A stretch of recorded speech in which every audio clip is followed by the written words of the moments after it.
đại là pi tầm nọ lưu trai bà mơ ấy khơi nâng thằng nam mà tọa phân này CI này chui nhầm bàn tất chỉ bậc cao nhưng mà tọa pi bảy ngày này bọc nhúc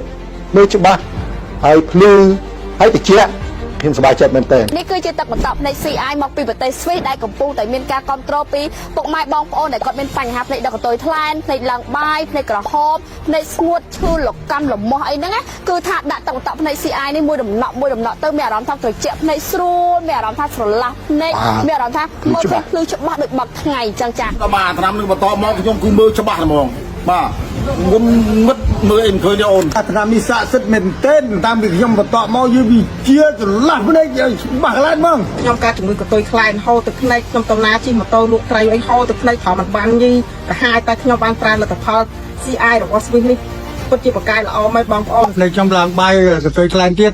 មើលអសមើលមិនឃើញដល់ស្វាំងមើលមិនឃើញទេឥឡូវបានផ្នែកឆ្នាំហ្នឹងបងប្អូនមើលដល់តាក់ដល់ត្រជាក់ភ្នែកអូកអីមើលបានអសអីមើលបានហើយមើលឃើញទាំងអស់ពីមុនមកវាចេះតែច្បាំងស្អិតហៀទឹកភ្នែកស្អិតហ្នឹងពិបាកឥឡូវនឹងដល់បានវាបន្តឲ្យទៅកើតទៅដូចហែងស្រឡះដាក់ទៅភ្លឺបងប្អូនណាត្រូវការចង់បានឆ្នាំហ្នឹងជាវយកមកលាបទៅបន្តទៅមិនខុសទេ